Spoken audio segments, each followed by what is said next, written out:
Welcome to SS9 news. నేను మీ భవాని. బులెటిన్లో ముందుగా హెడ్లైన్స్ చూద్దాం. ఢిల్లీలో వీర్ బల్ దివాస్ కార్యక్రమానికి ప్రధాని మోదీ హాజరు. గ్రామాల్లోని ఆణిముత్యాలను దేశానికి అందిస్తామంటున్న సీఎం జగన్. అడుగుదాం ఆంధ్ర, ఇది ఉద్యోగాల వేట, నిరుద్యోగుల మాట. క్రిస్మస్ రోజున దేశ రాజధానిలోని తన నివాసంలో క్రైస్తవ సమాజానికి చెందిన ప్రతినిధి బృందానికి ఆతిథ్యం ఇచ్చిన మరుసటి రోజు ప్రధాని నరేంద్ర మోడీ దేశ రాజధానిలోని అత్యాధునిక భారత్ మండపంలో వీర్ బాల్ దివస్ కార్యక్రమానికి హాజరయ్యారు. మంగళవారం తన సబ్కా సాత్ ఆలోచనను మరింత ముందుకు తీసుకువెళ్లారు. సాహిబ్జాదేస్ ఈ రోజున స్మరించుకునే ఇద్దరు యువ కల్సాలు యొక్క ఆదర్శప్రాయమైన ధైర్యం గురించి పౌరులకు, ముఖ్యంగా చిన్నపిల్లలకు తెలియజేయడానికి మరియు అవగాహన కల్పించడానికి ప్రభుత్వం దేశవ్యాప్తంగా భాగస్వామ్య కార్యక్రమాలను కూడా నిర్వహిస్తోంది. సాహిబ్జాదేస్ జీవిత చరిత్ర మరియు త్యాగం గురించి వివరించే డిజిటల్ ఎగ్జిబిషన్ దేశవ్యాప్తంగా పాఠశాలలు మరియు పిల్లల సంరక్షణ సంస్థలలో ప్రదర్శించబడుతోంది. వీర్ బాల్ దివాస్ పై కూడా దేశవ్యాప్తంగా ఓ చిత్రం తెరకెక్కనుంది. सबसे ज्यादा युवा देश है. इतना युवा तो भारत अपनी आजादी की लड़ाई के समय भी नहीं था. जब उस युवा शक्ति ने देश को आजादी दिलाई तो ये विशाल युवा शक्ति देश को जिस ऊंचाई पर ले जा सकती है वो कल्पना से भी परे है.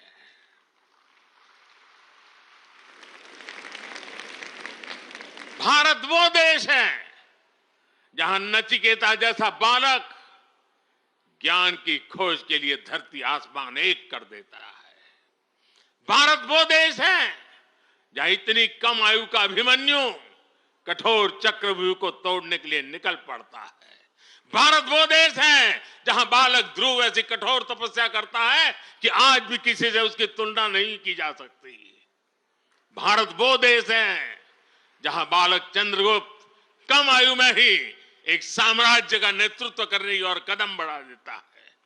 भारत वो देश है जहां एकलव्य जैसा शिष्य अपने गुरु को दक्षिणा देने के लिए अकल्पनीय कर्म करके दिखा देता है.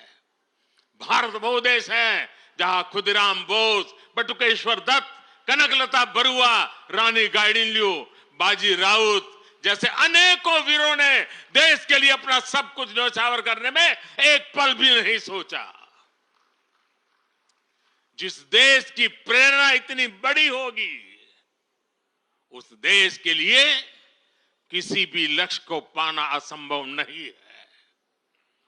इसलिए मेरा विश्वास आज के बच्चों, आज के नौजवानों पर है. भविष्य के भारत के कर्णधार यही बच्चे हैं. अभी यहां जिन बच्चों ने గుంటూరు జిల్లాలో సీఎం జగన్ ఆడుదాం ఆంధ్ర పోటీలను ప్రారంభించారు. స్పోర్ట్స్ కిట్లను సీఎం పరిశీలించారు. ఇది అందరూ పాల్గొనే గొప్ప పండుగ అని, 47 రోజుల పాటు ఈ పోటీలు జరుగుతాయని తెలిపారు. ఈ క్రీడా సంబరాలు దేశ చరిత్రలోనే మైలురాయి అని, ఆరోగ్యం సరిగా ఉండాలంటే జీవితంలో క్రీడలు అవసరమన్నారు. క్రీడల వల్ల అనారోగ్య సమస్యలు దూరమవుతున్నాయన్నారు. మంచి ఆరోగ్యానికి స్పోర్ట్స్ ఎంతగానో ఉపయోగపడతాయన్న జగన్ గ్రామాల్లోని ఆణిముత్యాలను దేశానికి అందిస్తామన్నారు. ఇకపై ప్రతి ఏడాది ఆటల పోటీలు నిర్వహిస్తామని తెలియజేశారు. సీఎం జగన్ మాట తప్పాడు, మడమ తిప్పాడంటున్న పారిశుధ్య కార్మికులు సమ్మెబాట పట్టారు. వివరాలు ఇలా ఉన్నాయి. ఏలూరు జిల్లా నూజివీడు పురపాలక సంఘంలో నిరవధిక సమ్మెకు దిగిన పారిశుధ్య కార్మికులు నేడు కార్యాలయం ముందు ఆందోళన చేపట్టారు. మున్సిపాలిటీ కాంట్రాక్ట్ పారిశుధ్య ఆఫ్కాస్ కార్మికులను పర్మనెంట్ చేసి సుప్రీంకోర్టు తీర్పు ప్రకారం సమాన పనికి సమాన వేతనం ఇవ్వాలని డిమాండ్ చేస్తున్న శానిటరీ సిబ్బంది రిటైర్మెంట్ బెనిఫిట్స్, గ్రాట్యుటీ, పెన్షన్లు ఇవ్వాలంటూ జగన్ సర్కార్పై తీవ్ర ఆగ్రహం వ్యక్తం చేస్తున్నారు. కార్మిక సంఘాలు రాష్ట్ర ప్రభుత్వం తమ డిమాండ్లు పరిష్కరించే వరకు ఆందోళన విరమించేది లేదని అంటున్నారు. నూజివీడులో వంగవీటి మోహన్ రంగా 35వ వర్ధంతి వేడుకలు ఘనంగా నిర్వహించారు. నూజివీడు నియోజకవర్గ జనసేన పార్టీ సమన్వయకర్త బర్మా ఫణిబాబు, తెలుగుదేశం పట్టణ పార్టీ అధ్యక్షులు మల్లిశెట్టి జగదీష్ ఆధ్వర్యంలో వంగవీటి మోహన రంగాకు అభిమానులు నివాళులర్పించారు. స్థానిక సబ్ కలెక్టర్ కార్యాలయం వద్ద, గొడుగువారిగూడెం, పెద్దగాంధీ బొమ్మ సెంటర్లలో వంగవీటి మోహన రంగా విగ్రహాలకు, చిత్రపటానికి పూలమాలలు వేసి ఘనంగా నివాళులర్పించారు రంగా అభిమానులు.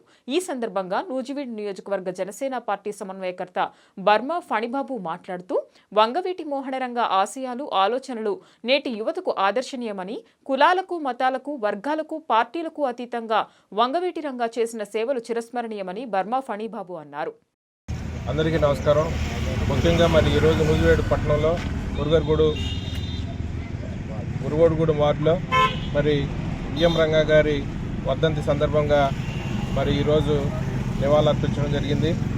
ముఖ్యంగా ఆయన ఈరోజు యువత, రాజకీయ నాయకులు ఆదర్శనీయంగా మరి ఆయన చేసిన సేవలను మరి స్మరించుకుంటూ మరి ఆయన బడుగు బలహీన వర్గాలకు ఆశాజ్యోతి అయిన మన వంగవీటి మోహన్ రంగా గారు మరి ఎన్నో మరి పేదలకి ఎన్నింటుండి ఆయన అనేక ఉద్యమాల్లో పాల్గొని అటువంటి వ్యక్తి మరి ముందు మనం ఆయన ఆదర్శం తీసుకొని రాజకీయంగా కానీ అటు యువత కానీ ఆయన అడుగుజాడలో నడిచి మరి ఆయన చేసిన సేవలన్నీ, ఆదర్శాలన్నీ మనం మరి ఎంతో మనం ఇది చేసుకుంటూ ముందుకు సాగాలని, అదేవిధంగా ఆయన ఏ వర్గానికో, ఏ ప్రాంతానికో, ఏ మతానికో నాయకుడు కాదు, అన్ని వర్గాలకి ఆయన ఆదర్శనీయుడు. మరి అటువంటి మహోన్నతమైన వ్యక్తి, మరి ప్రజా సమస్యల మీద పోరాడి మరి ప్రాణార్పణం చేసిన మహోన్నత వ్యక్తి ఎవరైనా ఉన్నారంటే మన వంగవీటి మోహన్ రంగా గారు. మరి అటువంటి మోహన్ రంగా గారి వర్ధంతిని మనం ఈరోజు మరి ఇక్కడ జరుపుకుంటున్నాం. మరి అదేవిధంగా ఆయన ఆశయాలు ముందుకు తీసుకెళ్లాలంటే యువత ఆదర్శంగా తీసుకొని మరి అటువంటి మోహన్ రంగా గారు కార్యక్రమాలు ఇదివరకు చేసినవన్నీ మనం మరి పెద్దలను తెలుసుకొని మరి అటువంటి అడుగుదాళ్ళలో మనం నడిచి ఎంతో కృషి చేయాలి. అదేవిధంగా రంగా గారు మరి బడుగు బలహీన వర్గాలకి ఎన్నో రకాలుగా మరి ప్రభుత్వాల మీద ఉద్యమాలు చేసి మరి ఆయన పోరాడిన మహోన్నతమైన వ్యక్తి ఎవరు ఉన్నారంటే అది వంగవీటి మోహన్ రంగా గారు. మరి అది ఆయన పేదలకి ఎన్నో కార్యక్రమాల్లో నేనున్నానని చెప్పి ముందుండిన మహోన్నత వ్యక్తి ఎవరు ఉన్నారంటే రంగా గారు. మరి అటువంటి రంగా గారిని మరి కొంతమంది వ్యక్తులు మరి వాళ్ళు బలి తీసుకున్నారు. మరి అటువంటి మహోన్నత వ్యక్తిని మరి మనం ఈరోజు స్మరించుకుంటూ మరి ఆయన అడుగుజాడలో ముందుకెళ్లాలని ఈ సందర్భంగా తెలియజేస్తూ సెలవు తీసుకుంటాం. అడుగుదాం ఆంధ్ర, ఇది ఉద్యోగాల వేట, నిరుద్యోగుల మాట పేరుతో రాష్ట్రంలో నిరుద్యోగులకు కావాల్సింది ఉద్యోగాలే కానీ పరీక్షల సమయంలో ఆటలు కాదని, జాబ్ క్యాలెండర్ ఇవ్వాలని, రాష్ట్రంలో క్రీడా మైదానాలు బాగు చేయాలని డిమాండ్లో గుంటూరులో నల్లపాడు లయోలా కాలేజీకి ఆడుదాం ఆంధ్ర కార్యక్రమానికి వస్తున్న ముఖ్యమంత్రికి వినతి పత్రం ఇవ్వాలని తలంపులో వెళ్లారు గుంటూరు జిల్లా తెలుగు యూత్ అధ్యక్షులు రావుపాటి సాయికృష్ణ, యువజన కాంగ్రెస్ రాష్ట్ర ఉపాధ్యక్షులు నూనె పవన్ తేజ, ఎన్ఎస్యుఐ జిల్లా అధ్యక్షులు షేక్ కరీంలతో పాటు యువజన విద్యార్థి నాయకులు. వారిని పోలీసులు చుట్టుకుంటలో అడ్డుకొని అరెస్ట్ చేసి నగరంపాలెం పోలీస్ స్టేషన్ కు తరలించారు. ఈరోజు రాష్ట్ర ముఖ్యమంత్రి గారు ఆడుదాం ఆంధ్ర అనే కార్యక్రమానికి పిల్లలకి పరీక్షలు వస్తున్న సమయంలో ఈ రోజు నుంచి ఇంటర్మీడియట్ ప్రీ ఫైనల్ ఎగ్జామ్స్, తొందరలో 10 పరీక్షలు, డిగ్రీ పరీక్షలు, సెమిస్టర్ పరీక్షలు ఉంటే ఇప్పుడు ఆటల పోటీలు పెడుతూ తన రాజకీయ లబ్ధి పొందాలని చూస్తూ ఉన్నాడు. గతంలో ఊరూరా యువబేరి లాంటి తిరిగి ఉద్యోగాలు ఇస్తానని జాబ్ క్యాలెండర్, మెగా డిఎస్ఎల్ పేరుతో పెద్ద ఎత్తున యోజన ఓట్లను ఆకట్టుకున్న ముఖ్యమంత్రి గారు ఈరోజు ఆడుదాం ఆంధ్ర అనే ఒక మరో మోసపూరిత కార్యక్రమంతో ఈరోజు యువత ఓట్లు తొలగొట్టాలని చెప్పి ఈ నెల రోజులు ఎన్నికల ప్రచారం లాగా ఈ వాడుకోవడానికి ఈ కార్యక్రమాన్ని ప్రభుత్వ ధనాన్ని ఉపయోగిస్తూ ముందుకెళ్తూ ఈరోజు గుంటూరు నగరానికి వస్తున్న సందర్భంగా ఈ పర్యటనను వ్యతిరేకిస్తూ అడుగుదాం ఆంధ్ర, ఇది ఉద్యోగాల వేట, నిరుద్యోగుల మాట పేరుతో ఈరోజు తెలుగు యువత అలాగే సహచర యువజన కాంగ్రెస్ అలాగే నిరుద్యోగ సంఘాలతో కలిసి ఈరోజు ముఖ్యమంత్రి గారిని కలిసి వినతి పత్రం ఇచ్చి, అయ్యా మాకు కావాల్సింది ఉద్యోగాలే కానీ ఆటలు కాదు, ఈరోజు క్రీడా మైదానాలు సరి లేకుండా, క్రీడా మైదానాలను బాగు చేయకుండా మీరు ఈరోజు ఆడుదాం ఆంధ్ర అంటూ ముందుకెళ్తే ఇది చూడటానికి చాలా జుగుత్సాకరంగా ఉందని తెలియజేస్తూ ఒక వినతి పత్రం ఇద్దామని కూడా మేము ముఖ్యమంత్రి గారి పర్యటనా స్థలానికి బయలుదేరితే మార్గం మధ్యలో చుట్టుగుంటలో పోలీసులు మాటు వేసి మమ్మల్ని ఈ యువజన విద్యార్థి నాయకులందరినీ ఈడ్చుకెళ్తూ అరెస్టులు చేసి అక్రమంగా పోలీస్ స్టేషన్ తరలించిన పరిస్థితిని వ్యతిరేకిస్తూ ఉన్నాం. దీన్ని తీవ్రంగా ఖండిస్తూ ఉన్నాం. ఎందుకంటే ఈరోజు నిరుద్యోగుల పక్షాన, నిరుద్యోగుల మాటగా మేము అడుగుదాం ఆంధ్ర అంటూ జాబ్ క్యాలెండర్ ఎక్కడ, మెగా డిఎస్ఎల్ ఎక్కడ అని, ఆడుదాం సరే ఉద్యోగాలు ఎక్కడ పేరుతో, అలాగే ఆడుదాం సరే ఆట స్థలాలు ఎక్కడ పేరుతో వరుసగా కార్యక్రమాలు చేసాం. మళ్ళీ ఇప్పుడు తెలుగు యువత ప్రధానంగా ఈ కార్యక్రమాలను ముందుకు తీసుకెళ్తూ గుంటూరు జిల్లా వ్యాప్తంగా ఈరోజు ముఖ్యమంత్రి గారు చేసిన ప్రజా వ్యతిరేక విధానాన్ని పూర్తి స్థాయిలో మేము వ్యతిరేకిస్తూ ఉన్నాం. దీన్ని తీవ్రంగా ఖండించాలని కూడా యావత్ పౌర సమాజం కూడా మేము తెలియజేస్తా ఉన్నాం. అట్లాగే ఈరోజు ప్రధానంగా చూసుకుంటే యువతకు జాబ్ క్యాలెండర్ లేదు, ఖాళీ పోస్టులు భర్తీ లేదు. మీరు చేసిన నోటిఫికేషన్ జాప్యం వల్ల 50,000 మంది నిరుద్యోగులు వయోపరిమితి కోల్పోయారు. కానీ ఈరోజు చూసుకుంటా ఉంటే ఈరోజు ప్రధానంగా ఆంధ్రప్రదేశ్ రాష్ట్రంలో యువత, విద్యార్థులు, నిరుద్యోగులందరూ మాకు ఉద్యోగాలు కావాలి కానీ ఆటలు కాదని కోరుకుంటున్నా. ఈరోజు ముఖ్యమంత్రి గారు ఆటలే ఆడించాలని చెప్పి ఈ విధంగా ముందుకెళ్తా ఉన్నారు. అట్లాగే చూసుకుంటా ఉంటే ప్రధానంగా మీరు ఏదైతే ఈ 12 కోట్ల రూపాయల ప్రజాధనంతో కావచ్చు, పబ్లిసిటీ అమౌంట్తో కావచ్చు, గ్రంథాలయాలు బాగు చేయొచ్చు, 50,000 మంది నిరుద్యోగులకు మీరు నిరుద్యోగ భృతి ఇవ్వచ్చు. ఈరోజు గ్రూప్ 1, గ్రూప్ 2 వయోపరిమితి కోల్పోయారంటే అది కేవలం మీరు చేసిన తప్పిదం వల్ల.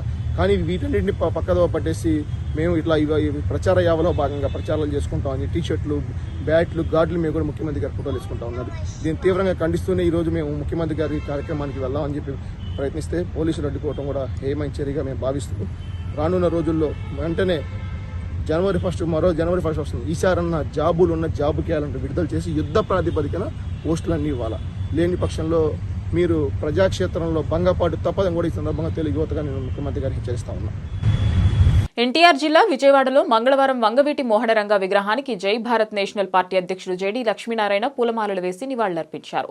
జేడీతో పాటు వంగవీటి నరేంద్ర, ఆమ్ ఆద్మీ పార్టీ నాయకుడు పోతిన వెంకటరామారావు తదితరులు వంగవీటి రంగాకు ఘనంగా నివాళులర్పించారు. ఈ సందర్భంగా జేడీ లక్ష్మీనారాయణ మాట్లాడుతూ వంగవీటి మోహనరంగ బడుగు బలహీన వర్గాల వారి కోసం పుట్టిన నాయకులని కొనియాడారు. ఆయన ప్రజల గుండెల్లో ఎప్పటికీ నిలిచిపోయి ఉంటారని అన్నారు. రంగా లాంటి రాజకీయ నాయకుడు మరొక నాయకుడు లేరని ఆయన గుర్తు చేశారు.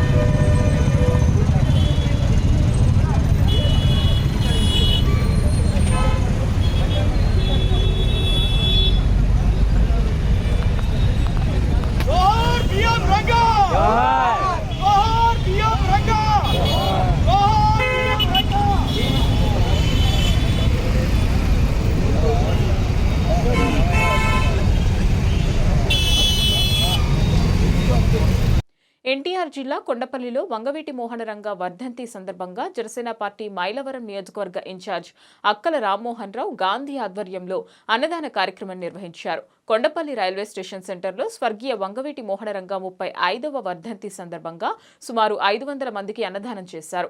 ఈ సందర్భంగా గాంధీ మాట్లాడుతూ బడుగు బలహీన వర్గాల నాయకుడు, పేదల పెన్నిధి స్వర్గీయ వంగవీటి మోహనరంగ 35వ వర్ధంతి కార్యక్రమాలు రాష్ట్ర వ్యాప్తంగా జరుగుతున్నాయని అన్నారు. దీనిలో భాగంగా మైలవరం నియోజకవర్గం మొత్తం ఆయనను గుర్తు చేసుకున్నారని చెప్పారు. వంగవీటి మోహనరంగ ప్రజల గుండెల్లో నిలిచిపోయారని, చెరగని ముద్ర వేశారని ప్రశంసించారు. ఈ కార్యక్రమంలో అక్కల గాంధీ, చెరుకుమల్లి సురేష్, అడపా శివ, బస్టాండ్ రాధా గోపి, ఈశ్వర్ తదితరులు పాల్గొన్నారు. ఈరోజు బడుగు బలహీన వర్గాల నాయకుడు, పేదల పెన్నిధి స్వర్గీయ వంగవీటి మోహనరంగ గారి 35వ వర్ధంతి వేడుకలు రాష్ట్రం మొత్తం కూడా ఘనంగా నిర్వహించుకోవడం జరుగుతూ ఉంది. అందులో భాగంగా మైలవరం నియోజకవర్గంలో కూడా ప్రతి గ్రామంలో కూడా రంగా గారి వర్ధంతి వేడుకలు ఘనంగా నిర్వహించడం జరుగుతూ ఉంది. మరి ఏదైతే బడుగు బలహీన వర్గాల కోసం పాటుపడి ఈ రాష్ట్రంలో చనిపోయిన వ్యక్తులకు ఎవరికి కూడా 1 సంవత్సరం 2 సంవత్సరాలు సంవత్సరికాలు చేసి వదిలేస్తూ ఉంటారు. ముఖ్యమంత్రి కావచ్చు, లేదంటే ఒక ప్రధానమంత్రి కావచ్చు, ఒక మంత్రి కావచ్చు, ఒక ఎమ్మెల్యే కావచ్చు, ఎవరు చనిపోయినా తూతు మంత్రంగా ఒక విగ్రహం ఏర్పాటు చేసి 1 సంవత్సరం 2 సంవత్సరాల కార్యక్రమం చేసి మమ అనిపిస్తారు. కానీ చనిపోయి 30 సంవత్సరాలైన వంగవీటి మోహనరంగ గారు ఇవాళ రాష్ట్రం మొత్తం కూడా గత 2 సంవత్సరాల్లోనే చూసుకున్నట్టయితే ఎన్టీఆర్ జిల్లా మైలవరం నియోజకవర్గం కొండపల్లి మున్సిపాలిటీలోని పారిశుద్ధ్య కార్మికులు నిరవధిక సమ్మెకు దిగారు. ఉదయం నుండి పారిశుద్ధ్య పనులకు వెళ్లకుండా నిరసన తెలియజేస్తున్నారు. ఈ నెల 8న సమ్మె నోటీసు ఇచ్చినా ప్రభుత్వం స్పందించకపోవడంతో సమ్మె బాట పట్టారు. మున్సిపాలిటీ కార్మికులను వెంటనే పర్మనెంట్ చేయాలని, పర్మనెంట్ ఉద్యోగులకు సిపిఎస్ రద్దు చేసి పాత పెన్షన్ విధానం అమలు చేయాలని డిమాండ్ చేశారు. పాదయాత్రలో అసెంబ్లీ సాక్షిగా జగన్ ఇచ్చిన హామీలు నెరవేర్చాలన్నారు. పారిశుద్ధ్య కార్మికుల సమ్మెకు మద్దతు ఏఐసిటియు, సిఐటియు నాయకులు మద్దతు తెలిపారు. పారిశుద్ధ్య కార్మికుల డిమాండ్లను వెంటనే పరిష్కరించాలని, కనీస వేతనం 26,000 రూపాయలు చేయాలని, రాష్ట్ర వ్యాప్తంగా ఉన్న మున్సిపల్ కార్మికులను పర్మనెంట్ చేయాలని ఏఐసిటియు, సిఐటియు నాయకులు డిమాండ్ చేశారు. మున్సిపల్ కార్మికులను పర్మనెంట్ చేయాలని అడిగారు. రాష్ట్ర వ్యాప్తంగా మున్సిపల్ కార్మికులు డిసెంబర్ 26 నుంచి సమ్మె శంఖారావాన్ని పూరిస్తూ ఉన్నారు. ఈరోజు ఉదయం 6 గంటల నుంచి అందరూ కూడా పని బంద్ చేసి సమ్మెకి పిలుపునిచ్చారు. ముఖ్యంగా మున్సిపల్ కార్మికులకు ఎన్నికల్లో ఈరోజు ఈ రాష్ట్ర ముఖ్యమంత్రి జగన్మోహన్ రెడ్డి గారు ఈ ఎన్నికల్లో మేము గెలిస్తే కనుక మున్సిపల్ వర్కర్స్ని పర్మనెంట్ బేషరత్గా, అది కాంట్రాక్ట్ అవుట్ సోర్సింగ్ అని లేకుండా పర్మనెంట్ చేస్తా ఉన్నారు. తక్షణమే దాన్ని అమలు చేయాలని, అదేవిధంగా కనీస వేతన 26,000 అమలు చేస్తూ ఉన్నారు, అది ఇవ్వాలని చెప్పేసి, దీంతోపాటు ఇంజనీరింగ్ వర్కర్స్కి 6,000 రూపాయలు హెల్త్ అలవెన్స్ ఇవ్వాలని చెప్పి, క్లాబ్ డ్రైవర్స్కి 18,500 ఇవ్వాలని చెప్పి, మున్సిపాలిటీలో కొండపల్లి మున్సిపాలిటీలో పెరిగిన విస్తరణ రీత్యా సంఖ్య పెంచాలని, వీటితో పాటు మున్సిపాలిటీలో ప్రతి బుధవారం ఒక పూట సెలవు అమలు చేయాలని చెప్పి, సబ్బులు, కొబ్బరి నూనె, మిగిలిన ఇతర ఏదైతే సౌకర్యాలు ఉన్నాయో బట్టలు అవి కూడా ఇవ్వాలని చెప్పేసి ఈరోజు కోరుతా ఉన్నాం. వీటితో పాటు మున్సిపల్ వర్కర్స్ చనిపోయిన వారి బిడ్డలకి ఉద్యోగ అవకాశాలు కల్పించమని చెప్పి సమ్మె తరపున సిఐడి తరపున మేము డిమాండ్ చేస్తాం. ఈరోజు 26వ తారీఖు డిసెంబర్ 26వ తారీఖు నుండి రాష్ట్ర వ్యాపితంగా మున్సిపల్ కార్మికుల సమ్మె జరుగుతుంది. ఈ నిర్మాణిక సమ్మె మరి గతంలో ఒకసారి చేయడం జరిగింది, కానీ కంటిన్యూ తిరిగిగా చేశారు. ఈరోజు మాకు తెలుసు వాళ్ళ ఎన్నికలు ఏంటో. మరి ఎన్నికల వాగ్దానాల్లో ముఖ్యమంత్రి గారు మున్సిపల్ కార్మికులకు మేము పర్మనెంట్ చేస్తాం, 26,000 రూపాయలు మేము శాలరీస్ ఇస్తాము అని చెప్పేసి వాళ్ళు అన్నారు.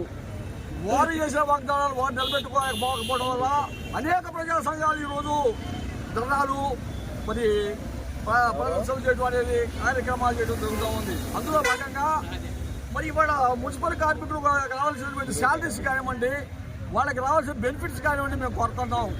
మేము ప్రత్యేకంగా కోరేదే కాదు, వారు కూడా అన్నారు ఎన్నికల వాగ్దానం 26,000 రూపాయలు ఇస్తామనేది వాళ్ళు పర్మనెంట్ చేస్తామని చెప్పేసి మున్సిపల్ కార్మికులకి. అంతేకాదు మరి ఇంజనీరింగ్ కార్మికులకు మేము హెల్త్ అలవెన్స్ 6,000 రూపాయలు ఇవ్వమని చెప్పేసి అన్నాం. ఇప్పుడు రైతు గారు చెప్పినట్టు మరి పంపిణీ స్కీమ్ వాడు కావచ్చు, పంపులు వదిలేవాడు కావచ్చు, ఎలక్ట్రికల్ సంబంధించిన వాడు కావచ్చు, మరి వీళ్ళందరికీ కూడా 6,000 రూపాయలు హెల్త్ అలవెన్స్ ఇవ్వాలి. అంతేకాక 26,000 రూపాయలు జీతాలు ఇవ్వాలని చెప్పేసి, శాలరీస్ ఇవ్వాలని చెప్పేసి మేము కోరుతా ఉన్నాం. కానీ ఆయన గారు చేసింది ఏమిటంటే నిర్వాహకం మరి ఒక లెటర్ పంపించారు. నిన్న పంపించిన లెటర్లో సారాంశం ఏంటంటే మా రాష్ట్ర నాయకులకి, జేఏసీ నాయకులకి పంపించారు. వారు చెప్పింది ఏమిటి అంటే మీరు మా సమ్మెను విరమించుకోండి, మేము చర్చలు జరుపుతాం, మీ చర్చలతోటి పరిష్కారం చేస్తాం అన్నారు. చర్చలకి డేట్ ఇవ్వలేదు, చర్చలు ఎప్పుడో చెప్పలేదు, కానీ విరమించుకోండి అంటున్నారు. మరి ఏ రకంగా నమ్మాలి? వీళ్ళు చేసినటువంటి దొంగ వైఖరి ఏదైతే ఉందో ప్రజలకే తెలుసు, నాయకులకి తెలుసు, అన్ని వర్గాలకి తెలుసు. కాబట్టి మీరు ఈ రోజుకైనా సరే మీరు ప్రభుత్వం దిగి వచ్చి కార్మికులకు న్యాయం చేసే వరకు కూడా మా ఉద్యమాలు కొనసాగుతాయని, ఈ యొక్క పోరాటం ఆగలేని చెప్పేసి సభాముఖంగా తెలియజేస్తున్నాము. కార్మికులందరూ కూడా ఈ ఉద్యమంలో రాష్ట్ర వ్యాప్తంగా పాల్గొనడం జరిగింది. దీనికి అన్ని కూడా ఉధృతమయ్యే పరిస్థితి ఉందని చెప్పేసి మేము ప్రభుత్వాన్ని హెచ్చరిస్తున్నాం. అది కానీ అమలు పరచకపోతే ఇది కంటిన్యూ తిరుగుగా చేయాలనుకున్నా, ఏదైనా సరే కార్మికుల స్థానంలో మరోసారి ఇంకొంతమంది కార్మికులు ఎత్తుకలు వ్యవహరించినా దాన్ని ఎదుర్కోవడానికి అనే విధంగా సిద్ధంగా ఉందని చెప్పేసి సభాముఖంగా ఏఐసీసీ తరఫున అలాగే జేఏసీ తరఫున కూడా తెలియజేస్తున్నాం. పేద, బడుగు, బలహీన వర్గాల ఆశాజ్యోతి దివంగత నేత వంగవీటి మోహనరంగ ఆశయ సాధన కోసమే తామందరూ కృషి చేస్తున్నామని 42వ డివిజన్ జనసేన అధ్యక్షులు తిరుపతి అనూష తెలిపారు. 42వ డివిజన్ భవానీపురం స్వాతి రోడ్లో దివంగత నేత వంగవీటి మోహనరంగ 35వ వర్ధంతి, మహానటి సావిత్రి వర్ధంతిని పురస్కరించుకుని 42వ డివిజన్ జనసేన అధ్యక్షులు తిరుపతి అనూష ఆధ్వర్యంలో వర్ధంతి కార్యక్రమాలు నిర్వహించారు. వంగవీటి మోహనరంగ, మహానటి సావిత్రి చిత్రపటాలకు జనసేన నాయకులు పూలమాలలు వేసి నివాళులర్పించారు. రంగా చేసిన సేవలు నేటికి మరువలేనివని పేర్కొన్నారు. రంగాను మహోన్నతమైన వ్యక్తిగా స్మరించుకుంటున్నారని పేర్కొన్నారు. ఈ కార్యక్రమంలో జనసేన, తెలుగుదేశం నాయకులు, అభిమానులు పాల్గొన్నారు. నా పేరు తిరుపతి అనుష, 42వ డివిజన్ జనసేన పార్టీ ఈరోజు మన నగర అధ్యక్షులు పోతిన్ మహేష్ గారి ఆదేశాల మేరకు ఈరోజున రంగా గారి వర్ధంతి వేడుకలు ఇక్కడ ఘనంగా ఏర్పాటు చేయడం జరిగింది. ముందుగా బడుగు బలహీన వర్గాలకి ఆశాజ్యోతి అయిన వంగవీటి మోహన్ రంగా గారికి 35వ వర్ధంతి ఘననివాళులు అర్పిస్తున్నాం. అదేవిధంగా సావిత్రి గారికి కూడా ఈరోజు వర్ధంతికి నివాళులు అర్పించడం జరిగింది. ఈ రోజున ప్రతి ఒక్కరూ కూడా మరి రంగా గారిని అనేక విధాలుగా స్మరించుకుంటున్నారు. ఆయన చేసిన సేవలు అలాంటివి. ఆయన చనిపోయి 35 ఏళ్ళన్న విషయమే ఎవరికీ గుర్తులేదు. ఆయన ప్రతి ఒక్కరి సహాయం పొందిన ప్రతి ఒక్కళ్ళు కూడా ఆయన ఎప్పుడూ చిరస్థాయిగా ఈరోజు గుర్తుపెట్టుకుంటున్నారు. ఈ తరమే కాదు, వచ్చే తరం 1000 తరాలైనా సరే ఈ రోజున వంగవీటి రంగా గారిని గుర్తుపెట్టుకునే విధంగా ఈ రోజున ఆయన చేసిన సేవలు కొనియాడుతున్నారు. కేవలం మన ఆంధ్రాలోనే కాదు, ప్రతి ఒక్క చోట కూడా ఆయనకి ఫ్యాన్స్ ఉన్నారు. ఈ రోజున వైఎస్ఆర్సీపీ వాళ్ళు అర్హత లేని వ్యక్తులు ఎవరైనా ఉన్నారంటే, రంగా గారికి నివాళులు అర్పించలేని అర్హత లేని వ్యక్తులు ఎవరు ఉన్నారంటే అది కేవలం వైఎస్ఆర్సీపీ వాళ్ళే. ఎందుకంటే కేవలం రంగా గారిని ఒక ఓటు బ్యాంకుగానే చూస్తున్నారు. రాబోయే రోజుల్లో ఎలక్షన్స్లో మన 6 నెలల నుంచి చూసుకుంటే రంగా గారి పేరుని ఇప్పుడు బయటికి తీసుకొచ్చారు. మేము ఎన్నో రోజులు మన కృష్ణా జిల్లాకి రంగా గారి జిల్లాగా పేరు పెట్టమని ఎన్నోసార్లు మేము నిరసన వ్యక్తం చేయడం జరిగింది. కానీ వైఎస్ఆర్సీపీ వాళ్ళు నిద్రావస్థలో ఉన్నారు, పట్టించుకోవట్లేదు. మరి ఈ రోజున రంగా గారి బొమ్మను పెట్టి ఈరోజు నివాళులు అర్పిస్తున్నారంటే అది కేవలం ఒక ఓటు బ్యాంకుగా మాత్రమే రంగా గారిని చూస్తున్నారు, సామాజిక వర్గాన్ని అని చెప్పి తెలియజేస్తున్నాను. ప్రతి ఒక్కళ్ళు కూడా దీన్ని గమనిస్తున్నారు. రాబోయే రోజుల్లో రంగా గారి సామాజిక వర్గం మొత్తం కూడా ఒక తాటి మీదకి వచ్చి వీళ్ళకి తగిన గుణపాఠం చెప్తారని కూడా తెలియజేస్తున్నాను. అదేవిధంగా రంగా గారు చేసిన సేవలేంటో ప్రజలందరికీ తెలుసు. అలాంటి ఒక సేవా దృక్పథంతో ఉన్న వ్యక్తి ఎవరైనా ఉన్నారంటే ఈ రోజుల్లో మనం చూస్తున్న పవన్ కళ్యాణ్ గారు. తనకు వచ్చిన డబ్బుల్లోనే ప్రతి ఒక్కరికి సహాయం చేయాలి అనే ఒక సేవా దృక్పథం కలిగిన ఎవరైనా నాయకుడు ఉన్నారు అంటే ఈరోజు పవన్ కళ్యాణ్ గారే. ఖచ్చితంగా రంగా గారి తర్వాత పవన్ కళ్యాణ్ గారికి అంతటి ప్రజాబలం ఉందని కూడా మేము గట్టిగా చెప్తున్నాం. వచ్చే రోజుల్లో మా నాయకుడు సీఎం అభ్యర్థిగా ప్రకటిస్తారు, అలాగే సీఎంగా చూస్తామని కూడా ఈ రోజున తెలియజేస్తున్నాను. నా పేరు దాసరి రవికుమార్ అండి. ఈరోజు రంగా గారు వర్ధంతి సందర్భంగా 35వ వర్ధంతిగా వారికి నివాళులు అర్పిస్తూ ఈ జిల్లాకి రంగా గారి పేరు పెట్టాలని అనేక విధాలుగా ఎన్నో పోరాటాలు చేసినా సరే పేరు రాలేదు. ఇప్పుడున్న ప్రభుత్వం ఇప్పటికైనా ఆలోచించి రంగా గారి మీద నిజమైన అభిమానం ఉండుంటే ఈ జిల్లాకి పేరు పెట్టాలని కోరుకుంటున్నాం. అలాగే రాబోయే రోజుల్లో జనసేన టీడీపీ కలిసి అనేక కార్యక్రమాలు నిర్వర్తించి ఈ 42వ డివిజన్లో అభివృద్ధి కార్యక్రమాల్లో మా వంతు మేము కృషి చేస్తామని సవినయంగా తెలియజేస్తాం. బులెటిన్ ముగించే ముందు హెడ్లైన్స్ మరొక్కసారి. ఢిల్లీలో వీర్బల్ దివాస్ కార్యక్రమానికి ప్రధాని మోదీ హాజరు. గ్రామాల్లోని ఆణిముత్యాలను దేశానికి అందిస్తామంటున్న సీఎం జగన్. అడుగుదాం ఆంధ్ర, ఇది ఉద్యోగాల వేట, నిరుద్యోగుల మాట. ఈ వార్తలు ఇంతటితో సమాప్తం.